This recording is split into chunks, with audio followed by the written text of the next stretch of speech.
Live from a grungy kitchen table located in Annapolis, Maryland's scenic and historic capital, it's the Maryland Crabs Podcast. With each episode, your hosts, Tim Hamilton, John Fernay, and the occasional guest will dive in and pick apart the stuff that really matters most to you. We're too lazy to actually solve any of these problems, but we can definitely stir the pot. From schools, politics, parking in the fire lane, to those horrible people who drive BMWs. And here with this week's episode, live from the kitchen table, Tim Hamilton and John Fernay. Well, hey, we're back here with the Maryland Crabs Podcast once again. This time we come from downtown at City Dock. This is John Fernay. Tim Hamilton is here with me. Yep. We have the mayor of Annapolis, Mayor Michael Pantelides, who is sitting across the table from us. And we're upstairs at Middleton's. Probably not going to get a whole lot done in the podcast because we're just looking out at the view of Ego Alley in downtown. It's just a beautiful place to be. And thank you to Jerry Hardesty and Middleton's for giving us the room to do it. It's a dismal gray day. Don't paint a... What's that? It's a dismal gray day. Don't paint a rosy picture.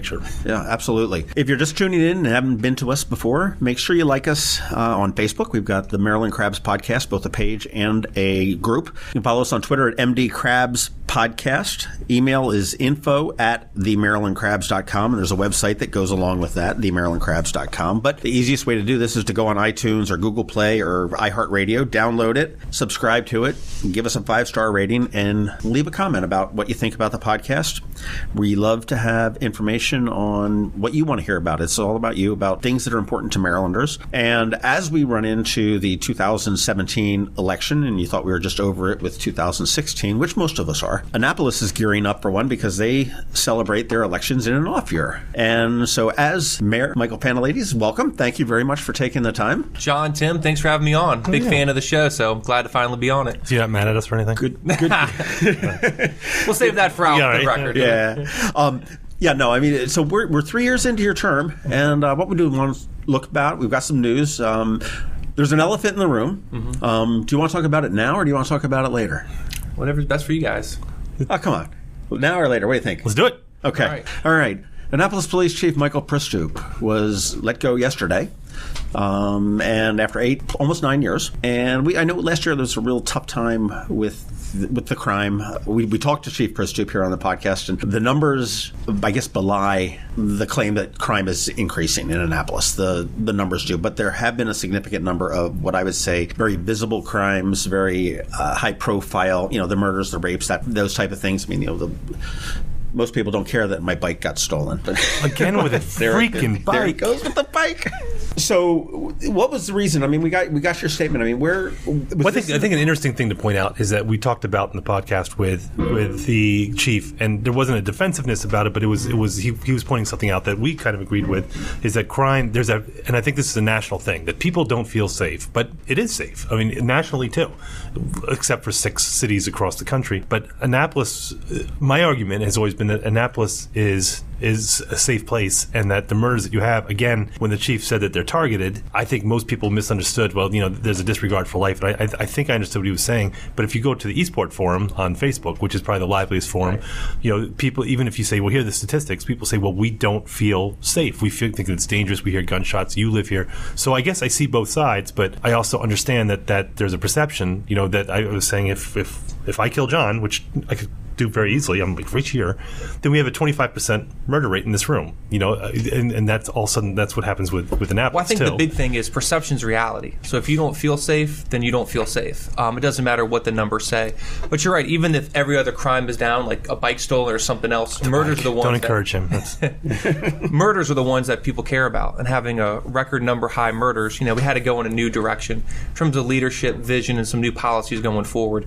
I tell people all the time, like, what's the hardest part of being mayor? I said, it's letting people go. When I came in, I had to do it, and even now, it's never easy, but you have to take public safety as your number one priority, and we just felt like we had to go a new direction. Well, without a doubt, I think with any business, I mean, it's firing somebody is difficult. I mean, you're screwing with somebody's livelihood and whatnot, and hopefully they can recover and move on, and everybody can be in a better place. Sure. I had to fire someone once. I was looking forward to it. I was all excited when I was getting dressed that morning.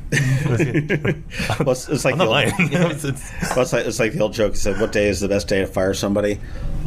and most people go like, oh, Monday or Friday. It's like, no, the day that you first think you need to. Which is regardless of just rip the Band-Aid off and do it there. So I was looking at the Eastport Forum yesterday because that's a good place to take temperature of the city. I mean, there's not many other places you can do that. So I mean, of course, that's going to be an area that's relatively high crime, or at least next to an area that's relative, or that has a higher crime rate. I didn't see a huge outcry where people were upset. I saw some people who were mildly disappointed, but then I saw people who were kind of good riddance too. But I know in the African American community, and that's very difficult to gauge because there's it's fragmented throughout the city because you're generally talking about public housing when you talk about that. But he was not popular with I guess would be a broad sense with the African American community, and I think they had that essentially the no confidence. It wasn't a vote of no confidence, but the African American caucus of African American leaders that issued a vote of no confidence. I mean, and that's an organization that. And I don't want to minimize it, but I mean it's an organization it's just a group of people that have gotten together. I mean, we could be the caucus of two guys in jeans and one guy in a tie. But their point is, and their point was that it was a culture from Baltimore, and Baltimore has been highly criticized by ACLU, and even they've had an investigation by the Justice Department because of their policing practices. And I think the thought was that a lot of that had been imported to Annapolis. Now, I don't know if I agree, but then again, I don't tangle with the law enforcement here. So, I mean... Well, we did have a large number of officers that had come from Baltimore through the time. And I know Chief Pristoop was from Baltimore. I believe Major Baker is also from Baltimore. And I know there's several. I mean, Chuck, Detective Bielfeld is as well. And they've all been longtime city officers. I just wonder if... obviously, you've got to change. It's an appointed position, the chief of police. It's a department director, I guess, by the code. Is changing, is the problem, do you think, and I don't want to point fingers necessarily at the chief, because I think he did a fairly decent job. I think he did a very good job, but I think that, do you find, I guess the question is there a culture within the police department, as opposed to from the leadership, that is proving to be a little bit of an issue? Well, the one thing I will say is that the department overall does a very good job. And this was no reflection on them or the culture. I've heard those concerns before about they came from Baltimore, they're more strong-armed, so they're going to do it down here.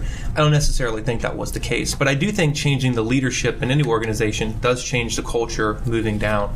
Like you said earlier in the forum, some people were happy about it, some people weren't happy.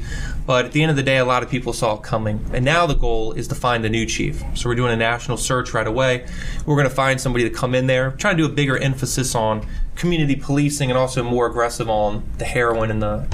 The heroin, I remember when you were running for mayor 3+ years ago. I mean, that was one of your big things. You sat up there, I remember, at West Annapolis Elementary School, and you just said, the drugs, and also in your inauguration speech that it was in Maryland Hall, it was, no, this is going to be a prime focus. And you were pretty prescient as far as what happened. I mean, you sit there and you look at the number of deaths that are here in Annapolis and in Anne Arundel County. The statistic I've heard is that Anne Arundel County has more second most heroin deaths and heroin overdoses in the state behind Baltimore County and Baltimore City. Yeah. Baltimore City.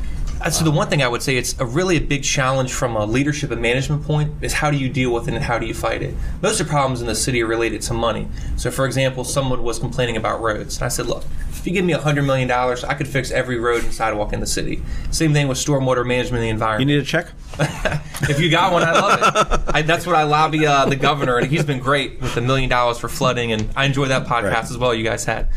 But, the environment and everything else, if I had $100 million, I could fix all this. We've put so much money into fighting crime between hiring new officers, security cameras, overtime, which have all helped, but it's still not enough. And the social aspect, the community policing has been a big topic lately, and again, I think, I know that, I can't remember what the name of the spider sting or whatever it was, where they were putting people in public housing, officers in public housing and whatnot. And I know that Alderwoman Finlayson has said community policing forever, and I've been an advocate. I was robbed twice 2 years ago, and he took his bike both times.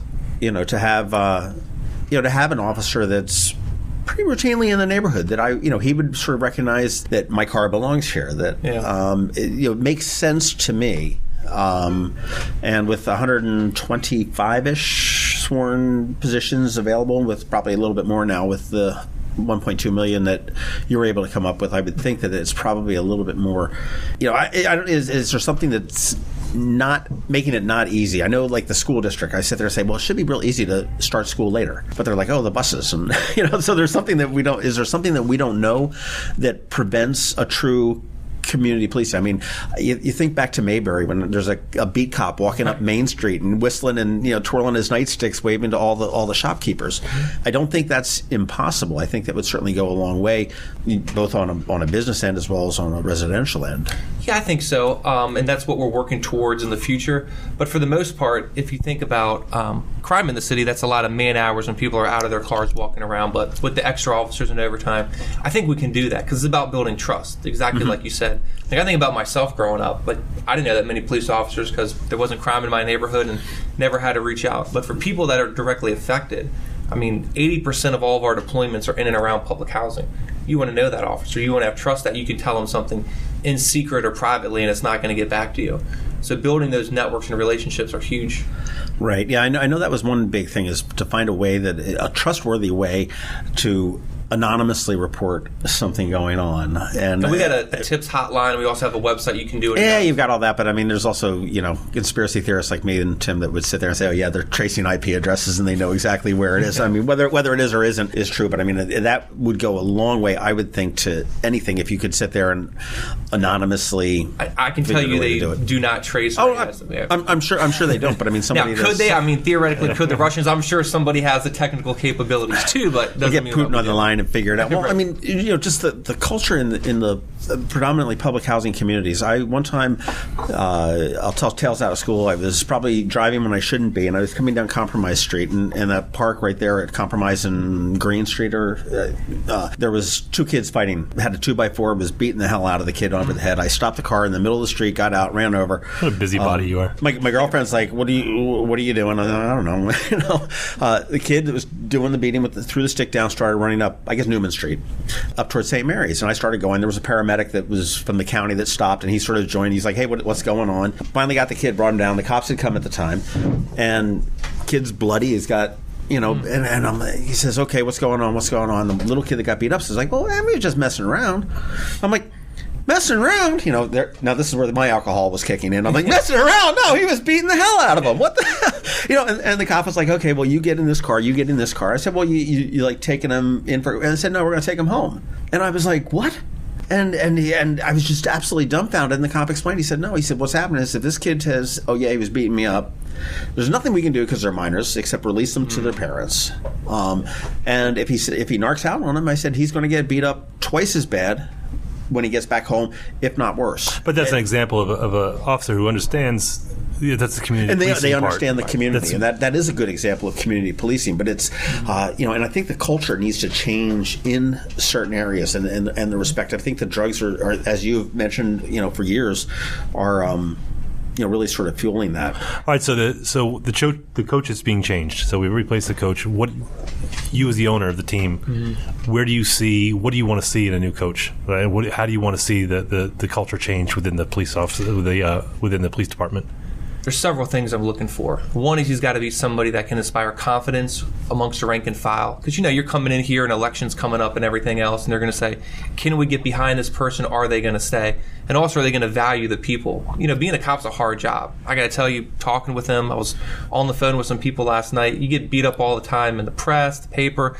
Plus, it's not easy. Like you said, you're dealing with people fighting. So someone that can show them the confidence in there, then lay them a plan forward. People want to know that what they're doing is going to make a difference and what their plan is. I watch old films like Patton and everything. If you get behind somebody and believe in them, it's like they follow them to the end wherever they go. Well, I know that. I mean, we got to be honest. Is that all right? So the chief was not popular within, and we're painting with broad brushes. Sure. That he wasn't popular within certain elements of the African American community, African American leadership, and that's a complex issue right there that we can't take apart.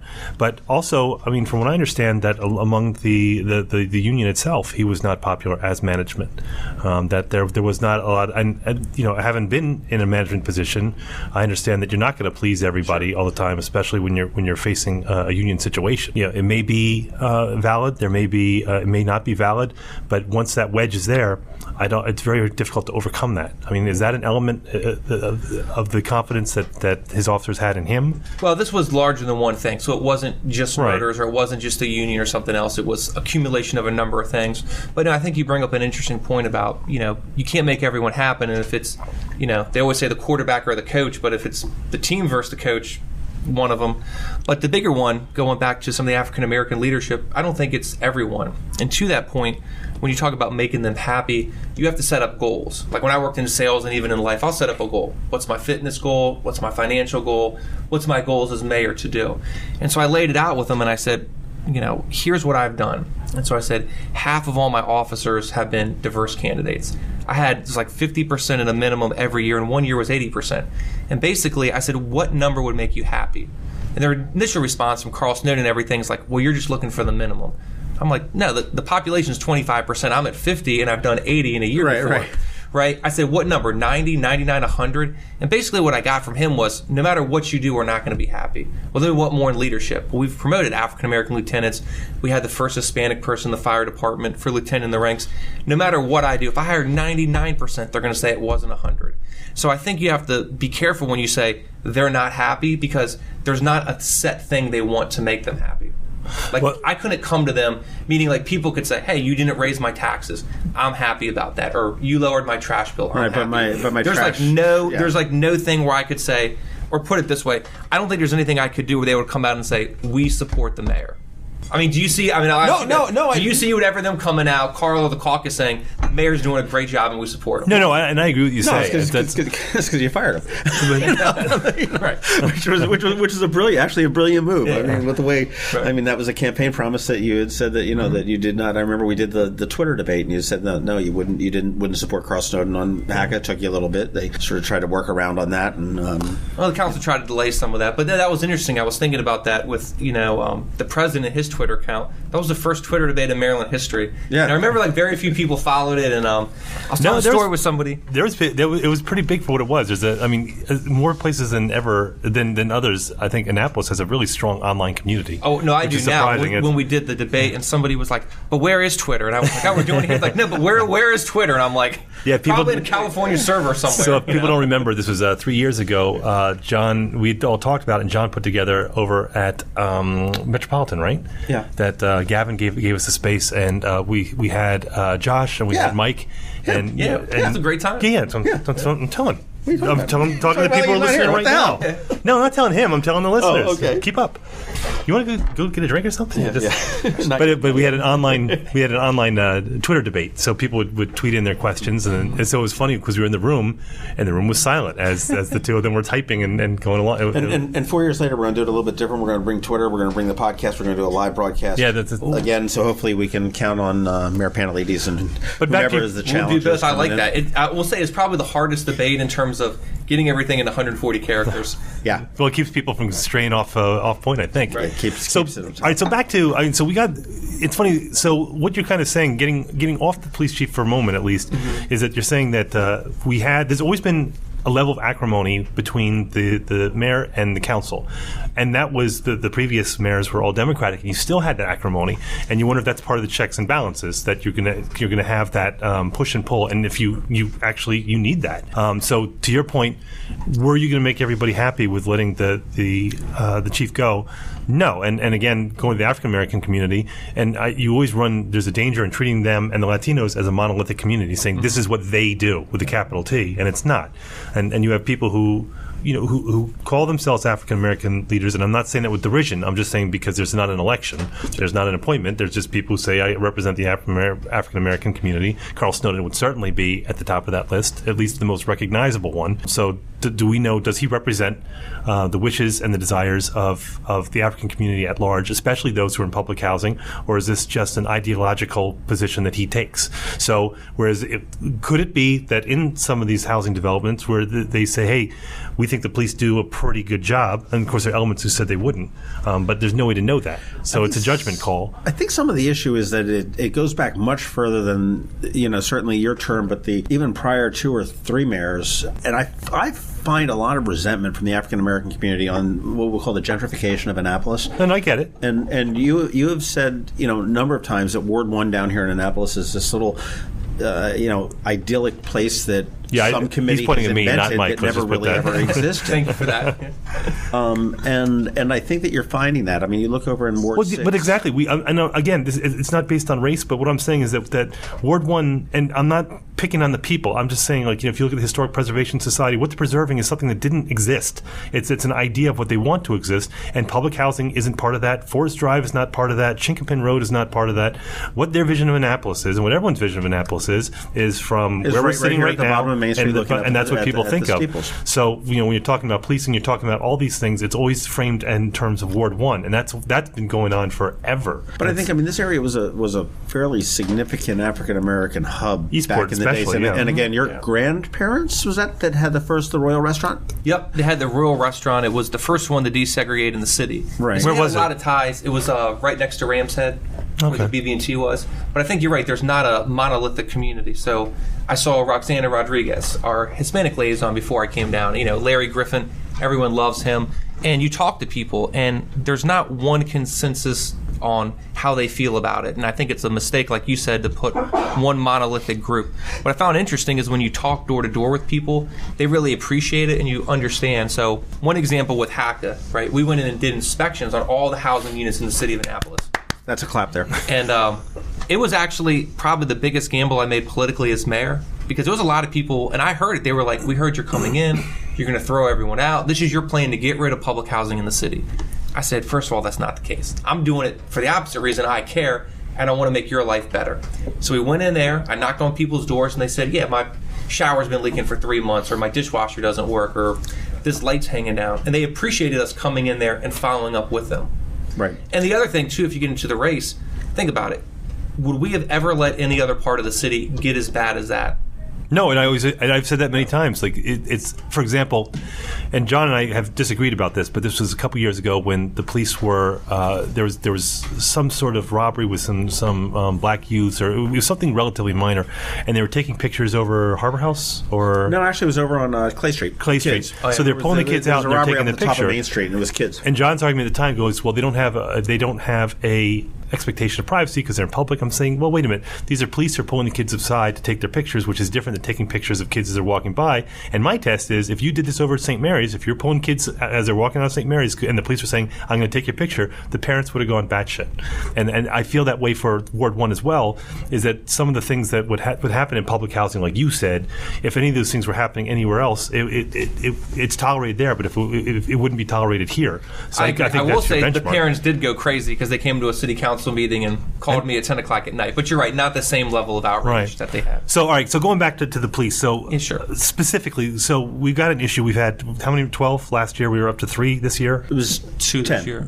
10 last year, 2 10 this year. this all right. year. Yep. So, both of which have been closed, I believe, right? Yeah, our success rate is much higher than everything else. Yeah, the issue is you got to prevent it before it even happens. Right. I mean, it doesn't do any difference that it doesn't stop anybody from getting killed, but I mean, the police are investigating that. But one of the questions I guess I have is that where are you looking to draw your? I know you say a nationwide search. I know when David Jarrell came in from Public Works, he was from San Diego, I believe, which is a huge city compared to what Annapolis is. Are you looking for a specific size city that you would look to draw a police chief from? Well, I think it's more about the person, but we have the national. We had Mike Morris, the Rec and Parks director, was from Texas. Okay. He was one of the best. The city attorney was locally, so it's about finding the right person, not necessarily where they're from. Off the top of my head, I don't think we would. Well, first of all, let me talk about the process. So they do a nationwide search for every department head. Then what happens is they have who does the search? Because HR, so they advertise in magazines. Then they have a committee of about 8 to 10 people, usually specialized in a field. Like for the harbor master, Beth. And they'll narrow it down to the top 3. And then the city manager and I interview the top 3, and we present one to council. Okay. Here, can I give you a suggestion? Sure. On the police. So now, we were talking about this over a hot dog earlier. You're going to find this brilliant or be really ticked off he's bringing this up. Because this was... It's got some risks, but it's got some potentials there. But you're going into an election, and you are somewhat of an anomaly in a Republican mayor in a predominantly Democratic type of a city. Sure. There wasn't a landslide election that won you in there. You've done an admirable job. I don't think anybody can fault you for the job that you've done. No, I mean, I think that's fair. But you do have 2 candidates at this point running against you, one of which will succeed. Who are very different from each other, other than the same party. They're diametrically opposed. Yep. Would it make sense? I mean, you made changes when you came in. You were sweeping Annapolis clean off of your campaign, and undoubtedly if you were to lose, a new administration would want to make some changes on their own, which makes it real risky for me as a police chief. Hey, am I looking for an 11-month or a 9-month job, I guess, at this point? What about talking to Senator Astle and Gavin Buckley, bringing them in on a search committee? And say, okay, well, this is, and yes, working out some sort of an agreement that, okay, where the cards fall, where they may come November 7th, whatever the date is, that we are, we're behind this candidate. I mean, I think that might bring a stronger candidate out. This might bring somebody from a San Diego, from a Oakland, or something along those lines that may want to do it. Well, now, and this is where candidate Pantelides and Mayor Pantelides clash, because if I am your campaign manager, and because he was telling me this as we were eating at Pips, which is awesome, by the way. I don't know if I'm your campaign manager. I don't know. It's either brilliant or it's got a high risk to it. So I don't know. I'd like to say that I have an opinion on that. What he says has merit, but also, the whole point of having different candidates is because you have a different concept of what you want to bring to the table. So is your idea of what you want to see out of the police different than, say, Senator Astle's or Gavin's? That's the whole reason they're running, is because they think that they can do something, they bring something to the table that's not there already. Although I think if you look at it, when I came into office, I did make a number of changes at the department level, but I kept the majority of our department heads. So in public safety, taken care of that public information officer, though. Oh yeah, she's trouble. She's got a problem. They're saying that because Ron is right next to me in the corner. right over the shoulder. She's giving me sign language. Yeah. When you find good with people, one finger. She didn't. Now she just glared at me. When you find good people, they survive throughout administration. So if you look at Chief Pristoop, he was there from Warrior Cohen and myself. We needed to change with what happened. Chief Stokes had been there through multiple administrations. Right. Most of them had. So I think if you find the right person, they're going to survive throughout administrations. David Gerald is another good one. But when you look at it, I think the concern would be it's hard enough to get a confirmation through the city council as it is. Getting it through the other 2 candidates would be a little tough. Okay, that's fair. No, I understand the question you're saying, but you're going to probably find somebody who's ambitious, looking to move up the chain and take the risk. You would admire that in someone, or someone who's retired and maybe doesn't need the job but wants to do it to give back. So, right. But it's also we're the state capital, so this is a great job to have, and it pays over $150 a year. So it's not the worst gig, even if it is for 9 months. Yeah, that's true. Hey, it only pays a little bit better than being the city attorney that gets a $20,000 raise for a 6 month. It pays a lot better than podcasting. But, before we fish out the police thing, I mean, what's your timetable on this? When do you? I mean, in an ideal circumstance, you've got somebody that is willing to take a risk on the rest of your term and continue on to a second term. When would you ideally like to see a new chief of police rolling into Taylor Avenue? So I'll give you a specific number, but the overall answer as soon as possible. So we're doing a nationwide search. I think by law we have to keep it open for 30 days. Once you get those candidates, I'll have the search committee go through, and I'd say I'd give them less than 30 days to go through, so 60 to 75 days to have a new person in place. Wow. Do you have any idea of how competitive a police chief is nationwide? I mean, if you get a pool of 10 people, are we now concerned that our top 3 picks may be looking at Kansas City and Buffalo, or potentially? I mean, every department head, we get a lot of the people that apply. Like for planning, I think we had 40 or 50.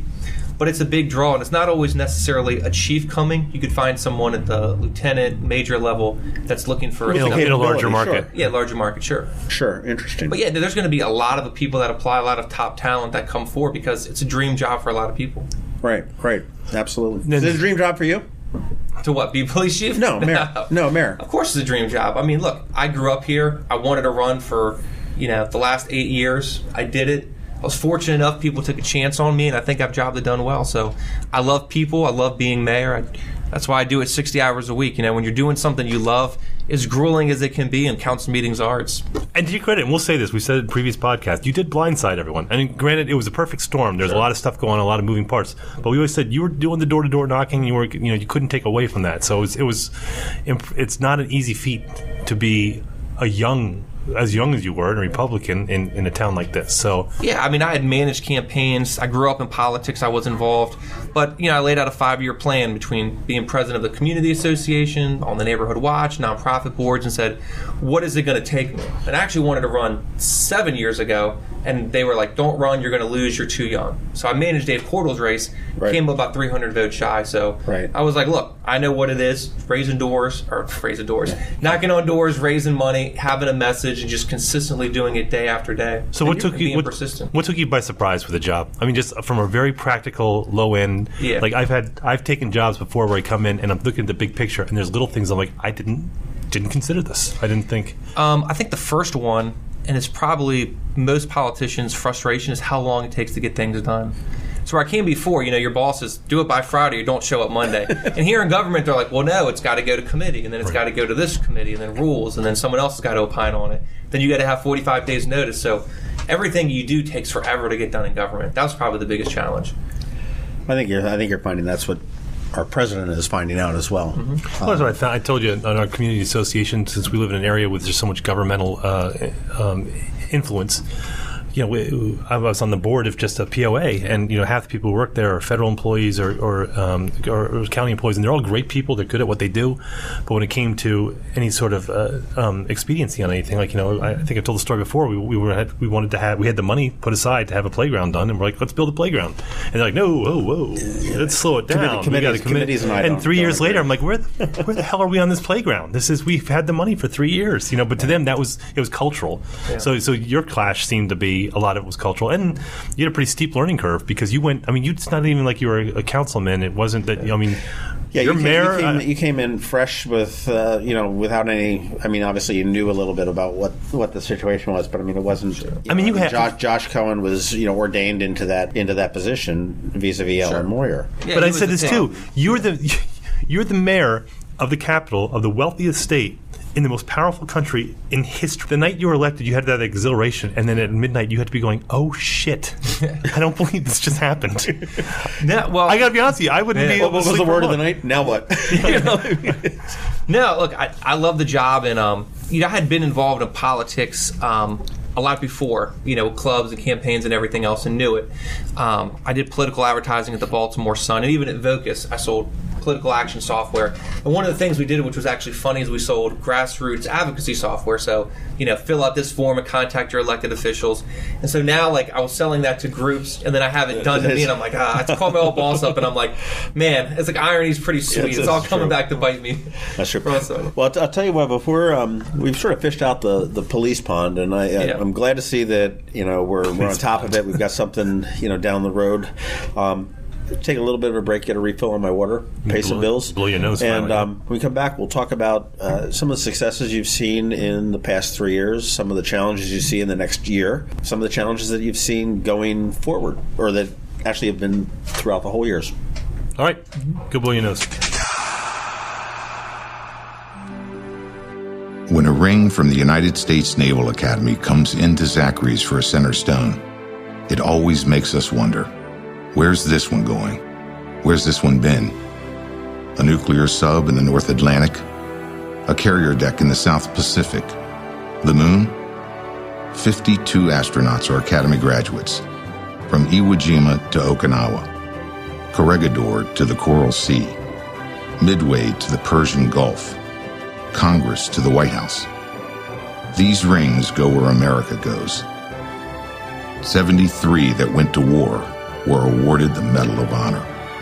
But wherever they go, wherever they may serve, our admiration goes with them. Zachary's. Online at zacharysjewelers.com. More than a jewelry store, a jeweler. If you don't like huge draft beer selections, don't go to Union Jack's. If you're not looking for an incredible menu and dozens of screens to catch your favorite teams, I repeat, do not go to Union Jack's. Not into darts and pool? Good. Live music not your thing? Perfect. Bottom line, if you are not interested in the best dining and bar experience in Annapolis, avoid Union Jack's. But if this all sounds totally friggin' awesome to you, visit Union Jack's in Annapolis, just across from Whole Foods in the Annapolis Town Center. Union Jack's, not your old-style pub. In 2015, Anne Arundel Medical Center had to transfer more than 1,100 mental health patients to a mental health facility outside of this area for care because the facilities they needed do not exist in our own community. These patients and families are our friends, loved ones, and co-workers, and they deserve better. Join Anne Arundel Medical Center and presenting sponsor M&T Bank on Saturday, April 29th in Annapolis at AAMC's Denim and Diamonds Bash. Denim and Diamonds is a wonderful evening under the stars, featuring fabulous cuisine, gourmet food trucks, silent auction, and dancing, all to support expanding mental health care in our community. It's an evening of great fun, but it's not just a party. For tickets and sponsorship, visit aamcdenimanddiamonds.org. And we're back. John's hydrated? A little bit. Yep. Stuffed up nose and everything. That's okay. And how's your tea situation there, Mr. Mayor? It's doing well. All right. Okay, so we're all good. So, again, we're in election year, so this is where everyone kind of, it's kind of like performance review, and everyone starts scrutinizing everything. Mm-hmm. So one of our favorite topics, one that we fished out a lot, where people roll their eyes, which is business, Annapolis, doing business in Annapolis. And again, this my pet peeve is that whenever we talk about business in Annapolis, we're talking about Main Street, we're talking about downtown. So for people who don't know, we had a great talk a few months ago with Sean O'Neill, who was the former president of the Annapolis Business Association, and he was also instrumental in combining that with the Downtown Annapolis Partnership. Downtown Annapolis Can Partnership. I go off on that for a second? Please do. Okay. The Downtown Annapolis Partnership, this is disclaimer, this is my opinion, but the Downtown Annapolis Partnership is a good organization there, but they're too focused on, by their contract, downtown. And I think when Sean O'Neill orchestrated the sale, merger, whatever you want to call it, of the Annapolis, what was it called? ABP, Annapolis Business, ABA, Annapolis Business Association, to whatever, and it changed its name a couple times. I really think that the soul of the business community was sold to the city, inadvertently, and I will say that too, because it was. I think it was envisioned to be something more than it was. And I was a huge critic of the AEDC. I don't think public-private partnerships work, especially in business. I think as a Republican would probably say that government should stay out of business. And I was very critical, and I disagree with Alderwoman Finlayson on many things. However, she was right when she put the blame. She said, as a council, it's our fault because we did not give them a goal and a vision for what to do. And she was right, and I think that was the sort of thing is that it was go improve business, and then they were left to their own devices. And so. Well, my thought is that just the city, with the way it's structured now, the city seems to have so much oversight of the business organization. You look. I remember when the original executive director, Lisa Thompson, had left. I had seen a copy of some emails where she had to talk to Pete Gutwald in planning and zoning to get permission to make 25 color copies to do this, and it was denied. And I remember that when she left, they were told, don't hire anybody until we let you know which direction we want to go, which to me really says that the city had, their thumb on their pulse, and they were controlling the pulse of the business community, which I think the business community needs to be vibrant. I've often said that I would love to see a non-voting business seat on council. I'd love to see that. To have them heard. I mean, I get that they don't pay residential taxes and whatnot, but I think to have they pay city taxes, though. A vibrant community, a business community, is critical. And one thing that you've said a lot of times is that as a city, and I'm not saying this is you particular, but you're saying you and pointing at everybody. It doesn't matter whether a store is vacant or occupied. You get the check when the property taxes come in. You're not getting a slice of sales tax. You're not getting you're getting a small slice of hotel taxes, some amusement taxes for certain businesses that do that. But overall, it's property taxes that make the city run, and fees. Oh, can I say one thing about that that's interesting? And then we'll let the mayor talk. Get a word in there. Yeah, I know. I lived in it's my platform, Dan. I lived in Albuquerque for a while, and it was interesting, which is a very liberal city for the most part, but they have the power to enact sales tax there. So what they would do is that if they want to build a new art center, they put like a 0.25% sales tax, and if they want something else, they put like a 50.5% sale. Well, I was reading, and this was 20 years ago. I was reading something recently that the taxes in Annapolis are so out of hand because over years they just keep slapping those taxes on. So I always thought it'd be a great idea, and I think you can't do it by state charter if the municipalities could have a That's piece the of the sales McDonald's tax. principle. You raise the price of French fries by 2 cents, and you get $3 million a day. Yeah, but when you put it on everything, and so right now it's really biting them in the ass because all of a sudden their sales tax is like 14-15%. Right. But they get revenue from it. But that's an issue. So I serve on the Maryland Municipal League. We're basically representing all 157 cities in Maryland, and we're always lobbying for ways to get city more money and everything because we're at the hands of the state and the county a lot of times. I don't support the city raising the sales tax at all, but it's an interesting kind of philosophy or pitch to get more money for the city because you're right. We don't get those revenues. I was talking to Jared Lippman about that, and he goes, "Let me cut you off right there. You can't do it because of the state chart." I'm like, "Oh, I didn't know. I thought it was brilliant." I'm like, "I've solved everything." No. Dealing with bureaucracy at a whole nother level. Well, let's go back to bureaucracy. So that has been the chief criticism for as long as I can remember. Oh, so I agree with that. So how do we cut through it? Because I talk to every business owner. I make it a point to talk to every business owner open and say, how was it, the experience? It's never a good experience ever. And that I think it's become to the forefront when you look at the Trump administration, when he's the first one to look at and I'm not a fan, but I mean, he's looking at the bureaucrats and saying there's a problem with the people who are embedded in these bureaucratic positions. It doesn't matter what happens with the administration. They're the he says they're the problem. I don't know if I agree or not, but is that an issue here where you have to cut through the red tape and it's significant? Does someone have to come in at some point to say we got to stop this? I think we have, and I think it's already started. So if you look at it, when I came in, it was one of the first decisions I changed was the planning director, and I thought Annapolis had this bad reputation. We had to go in a new direction. And I think one of the first things we saw is we had to reorganize government.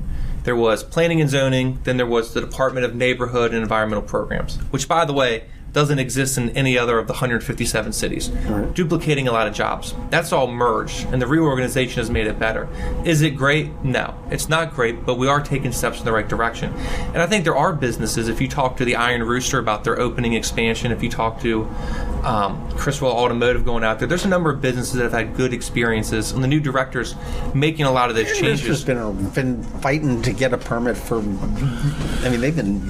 it's been delayed and delayed and delayed. I was talking to Kyle not too long ago, and it was like, well, we're hoping April. But I think some of that might be historic preservation, not the city. So if they've called me for anything, I'd go. Well, I think, and this is for me, for example, we brought this up before. We know somebody. I don't want to bring him up because he's terrified of being targeted. I mean, I'm not saying he would be, but he had a marquee for a sign, and it was he changed the name of the business. All he had to do was change literally the paper inside the business, and it was like a $2,500 fee to do that because he had to relicense or re-permit the sign and everything. And he was banging his head, and he wanted to change out a piece of equipment, and he had to get architectural drawings, and that cost him $5,000, something like that. Yeah, it was like over $10,000. So if you're a small businessman, as opposed to George Criswell, I'm not saying he got preferential treatment, but he's going to be much larger, and that's going to be much more. The optics on that are much more favorable than some small guy who's got a restaurant. That's the red tape that I think that still kind of remains. And again, that's been going on for a long time, and I don't think that's an administrative from the administration's fault. It's just I've seen some of the same people in city government who've been there forever, as long as I can remember. They don't change with the administrations. There's very few political positions within there, but I always say it's about two things: people and process. So we have a lot of good people that work there, but they got a bad process. If the rules are rules, they have to go through it, and I'm trying to change some of those rules, and I think we've done it. So one is, I passed a law with the council support. If you're doing something under $500, you don't need a permit. Because I went in there exactly what you're saying. Like, this is crazy. Replace one window for $100, you need a permit. You're bogging everyone else down, and you're holding up the real projects that need to go. So getting rid of a regulation like that, reorganizing the government, and then explaining to people, you don't need to be so hard on everybody all the time. I think the downtown area, because they want to keep it historic, is a little bit different than the rest of the city. But I think there have been a number of, there's been 364 new or expanded businesses in the city since I've been in office. I mean, you think about the downtown area. Well, I know. Do you know Mike Carter? He does the ghost tours, and I think he consulted with the city at some point when the Market House, at some iteration of the Market House.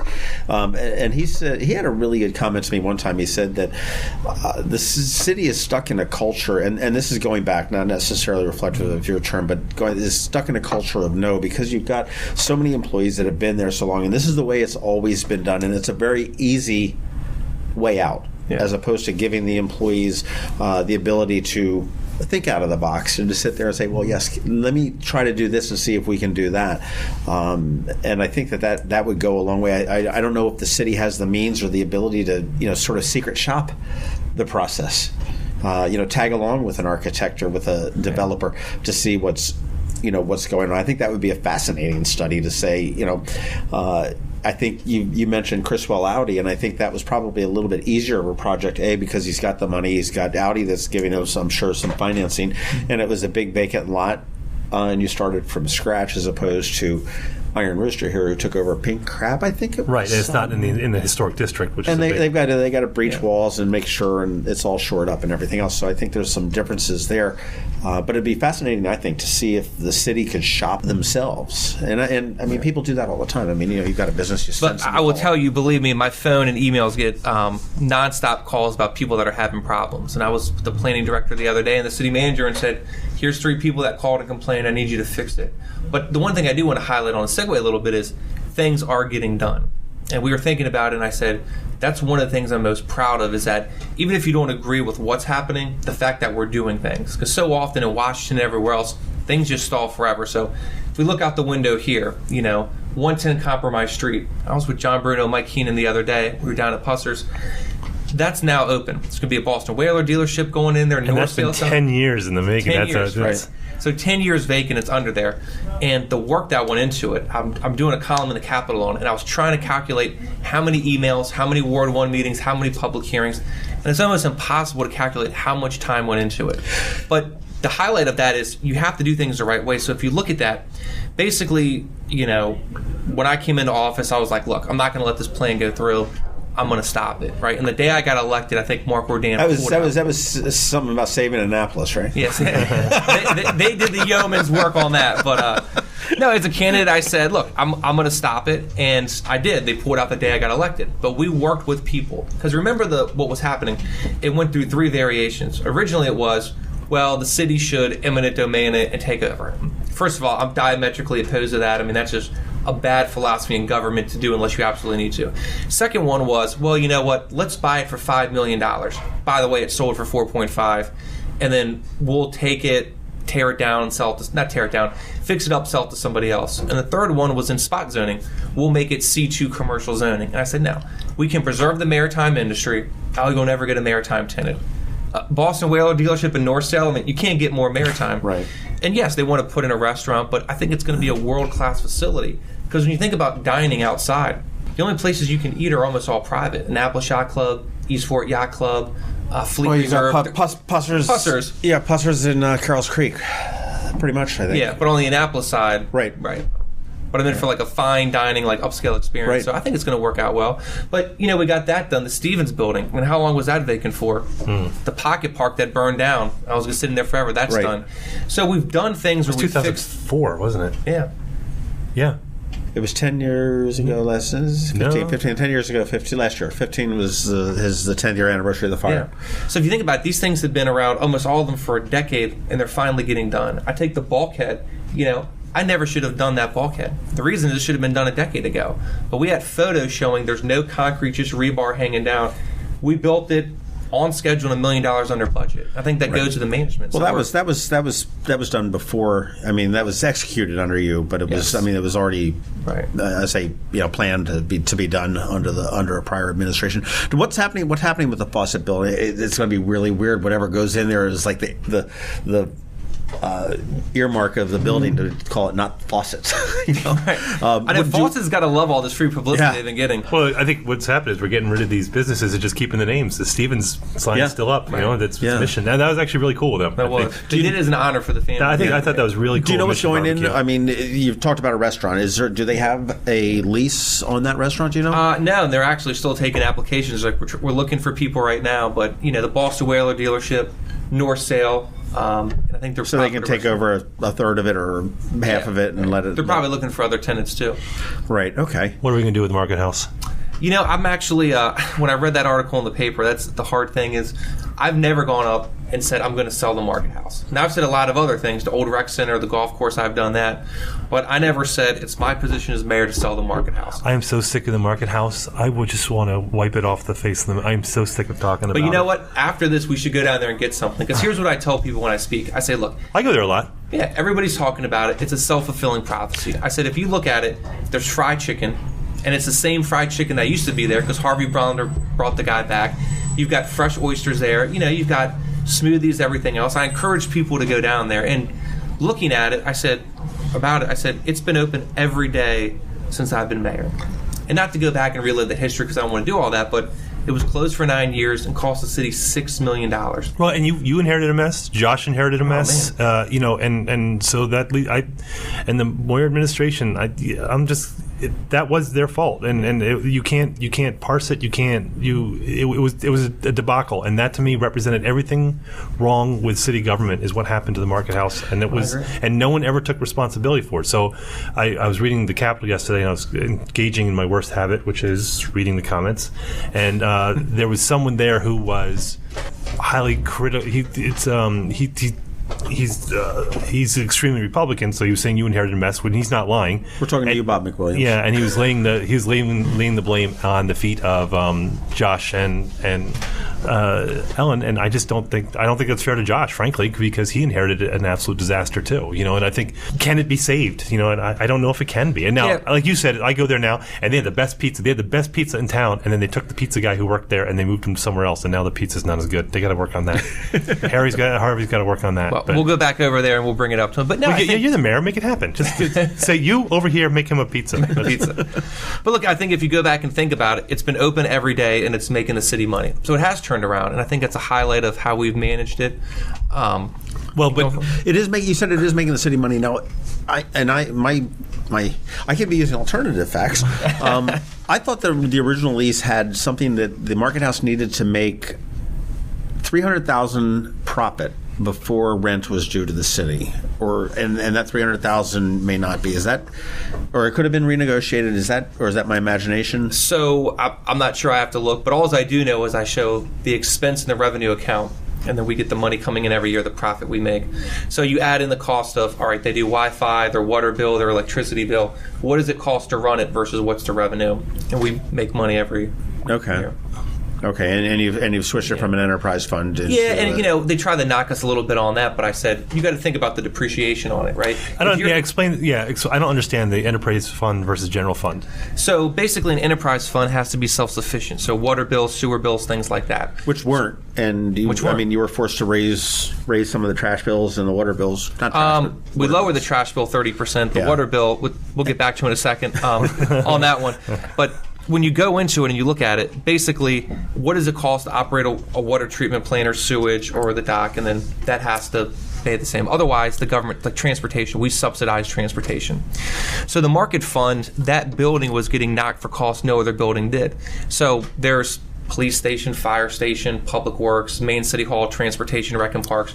The city has a cleaning contract. People clean. They're like, well, the Market House has to pay for their own, or they have to pay for their own lights. And so they were eating all these costs that no other city building had to. But on top of that, if you're going to come up with the premise that says, all right, this $6 million you lost, whether it was buying 3 air conditioners, the $12,000 a month from going to market, the $2.5 million lease, you're never going to get out of that hole. I said I could double, triple, quadruple the rent.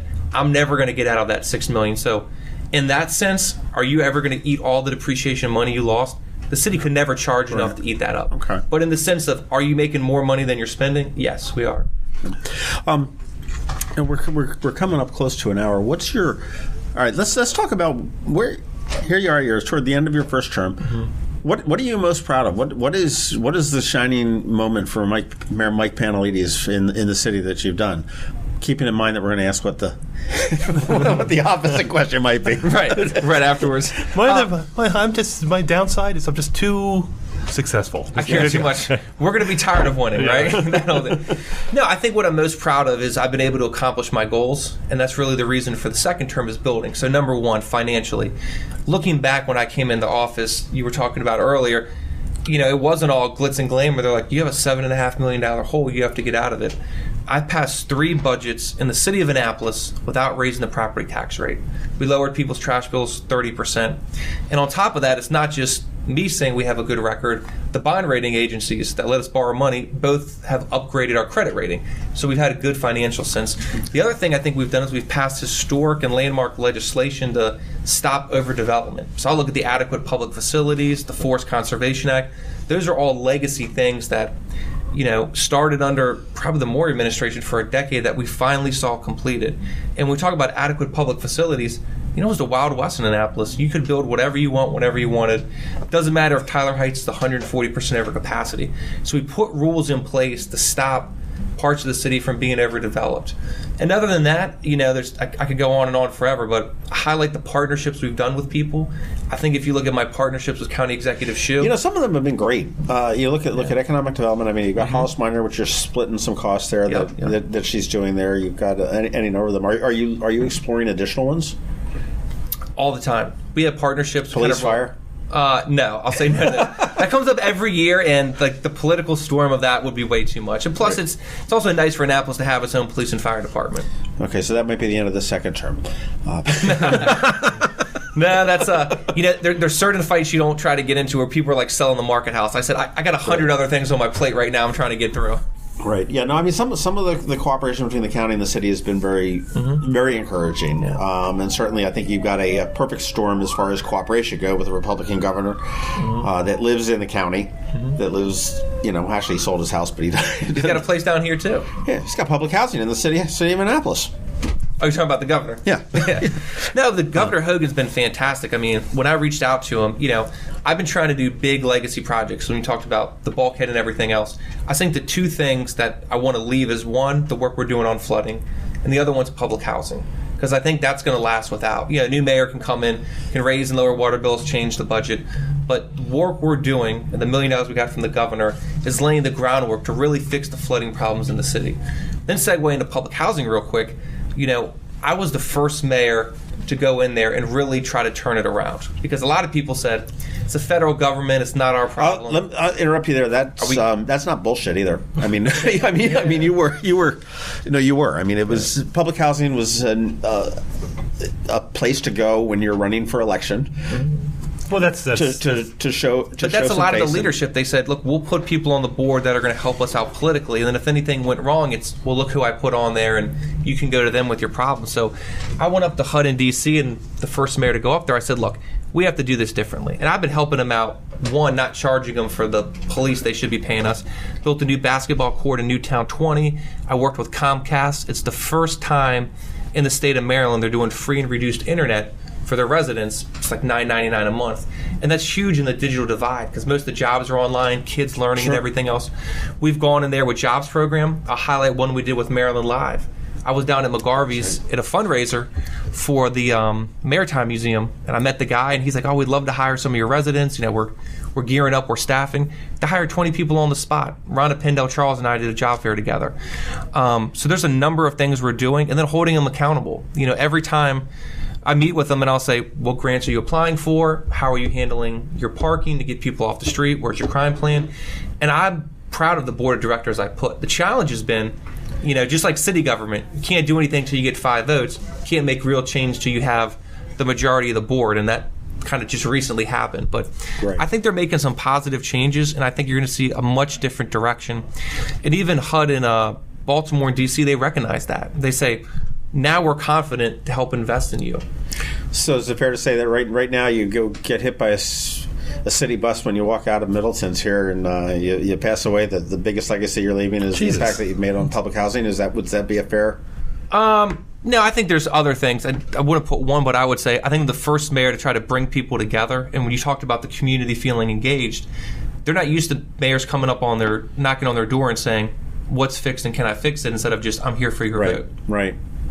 And I will say that you did also thwarted the Pastrana and the Nitro Circus.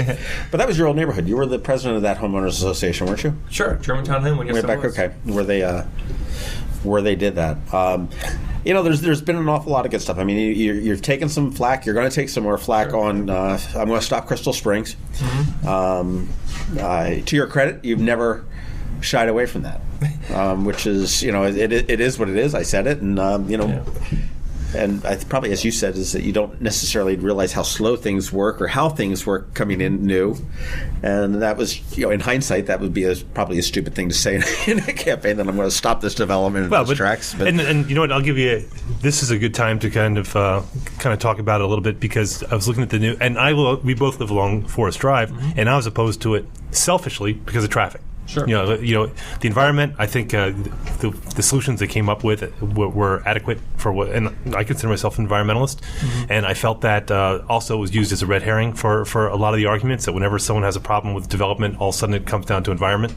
But and I think you're in a tough position, because there's some people who are very vocal in their opposition, no matter what, who said no matter what's built there, we're going to be opposed to it. And I believe in compromise. But you're kind of stuck in that position, because you campaigned on stopping it. But what they came up with, in my opinion, is very reasonable. Is that they took the mixed use out, and it's just the assisted living, and it's just I think it was the high density or the. Well, I guess it was high-density housing. Yeah, they took the rest out. So, to my point, if I'm in charge, which would never happen on any level for anything, but I'm like, you know what, fine. I think that the good battle was fought. The environmental concerns are taken care of. The traffic, to an extent, are taken care of. The schools are now taken care of. So the big three are now eliminated. So if people are saying, well, but this is what he campaigned on, is it fair to say, well, I got to be reasonable, and now that they've reduced it, I can improve this, and then I can, and it's also a benefit to the city, because now we got the pilot fees that are coming in. So is this where you pivot and you say, I'm not backtracking and I'm not flip flopping, but we have gotten the best deal that we possibly can? So, on that, just hit it from the beginning, because some people may not know about Crystal Spring. I was talking about somebody the other day, because it comes up in the news, but basically it was a mega mixed-use development that was going to be on Forest Drive that would have basically shut a lot of the city down. I mean, you were talking about commercial development the size of the Harbor Center, like 150 townhouses, the senior component, and a spa daycare. So people said schools are going to overcrowd it, too much traffic, cutting down too many trees. And so I said I'm going to stop it. Just like I did with the thing right next door on 110 Compromise Street. I stopped that plan. I think what wasn't clear was, is something going to go there? So use 110 Compromise Street for a second. I said, I'm going to stop that door dam plan, which I know you liked. The day I got elected, they pulled out. Does that mean that nothing's ever going to get built? No. Quite the opposite. I make sure they have a first-class facility there. So on Crystal Spring, if you look at it, all of the townhouses are taken out, the inn, the spa, the commercial, the West Marine, the grocery store. Now you're just looking at a senior facility. And I think 99% of people in the city would say, that's a good thing, that's something we want. The challenge for me is you have to moderate between, look, there's people that want it and are upset the original one's not going in. There's people that are against it no matter what, and there's the people in the middle. So I had someone come up to me the other day and said exactly what you said, almost word for word. They said, if anything is built there, you broke your word and you lied. Right. And I said, I'm going to stop Crystal Spring. And you know what? Crystal Spring is dead. It's basically been killed. They changed the name? Yeah, I think they are. So technically, you stopped it. No, but not just the name change, because I don't want people to think that, but they cut ties with the developer. So Crystal Spring was a plan encompassing everything. That's gone away. And now there's this new, I think it's Providence, the village of Providence Point is just a senior component. The Crystal Spring plan, which is the Lutheran. Yeah, dead. Now it's just that. But going back to that point, someone said, if you put up one house, you're a liar and you broke your word. And I said, well, let me ask you. You think on 170 acres of private property, you can't put up one house? And they said, yes. You have the right as mayor, and you can just stop them. And there's two things. One, they don't know the role of mayor, but two, that's unrealistic to say you can't put up a house. And I never campaigned and said that. So it's kind of, there's a lot of people that are going to say that no matter what. But for the plan, I haven't seen the final plan, and I'm concerned that what's going to happen with the other parcel. They have to do a master plan for the whole property, but I've been unwavering. I've never changed, but I'm going to do, what's in the best interest of the city. Yeah. Okay, well, thanks for joining us here, and I'm just going to get the check here, and if you guys could just take care of that. But in the meantime, Mr. Mayor, you can find us on Facebook. Did you know that? On our Facebook page and on our group, we have the Maryland Crabs. Or, Mr. Mayor, you could tweet us at MD Crabs Podcast. You can find us there, or John at Annapolis, and me at Tim Hamilton 47. You can email us. And if anyone wants the mayor's cell phone number and his home phone number, he prefers calls between 2 a.m. and 3. Email us info@themarylandcrabs.com. You can find us at themarylandcrabs.com on the web, and you can go to iTunes where you can subscribe to our podcast. You can go to Google Play, give us a bunch of ratings. It's a bunch of super great ratings. The mayor's going to make it Maryland Crabs Day pretty soon here, I'm pretty sure. That's to make that proclamation. Big key to the city. I've always wanted one of those. But in the meantime, Mr. Mayor, thank you very much for coming on board. And we're going to be talking to you again in a couple weeks about candidate Pantelides. Hey, question for you. What's the best way for somebody that has a concern about the city or about something to get in touch with you? Is it through your email? Is that the best way, or to call the office? The best way, mayor@annapolis.gov, or they can call the office, 410-263-7997. Or just give them your spokesperson's personal address or something like that, and then just go to her house. Time we have, but I will say probably the most interesting thing is mayor is the way people communicate. So if you think about it, it used to be you would just call the office or write a letter. But now we have so many people send us messages on Facebook, LinkedIn, Instagram, Twitter with constituent requests. And I go back to one I had early on with snow. People would just take photos of their driveway and say, Mayor Pantelides is not done. There's a dead deer in the middle of the street. Are you going to get the dead deer? It's still here. Then everyone retweets it to be funny. And I'm like, it's such a challenge. So, yes, email and phone's the best, but we also accept it through any other media as well. I will say that the mayor is very responsible. I know the gadfly Stephen Kahn over in Eastport. I know he's had a couple issues that I know that he's called and squawked about, and they've been taken care of. Sidewalk repairs, I think, mostly was what it was. But thank you very much. It was wonderful to talk to you, and we will talk with you again in just a few weeks. Yep. Great. Thank you so much. This has been the Maryland Crabs Podcast with Tim Hamilton and John Fernay. Sure to follow them in all the regular places, Facebook, Twitter, YouTube, and online at themarylandcrabs.com. Take a moment to rate us on iTunes. Now, get the hell out of my kitchen. Seriously, go! You're still here? It's over. Go home.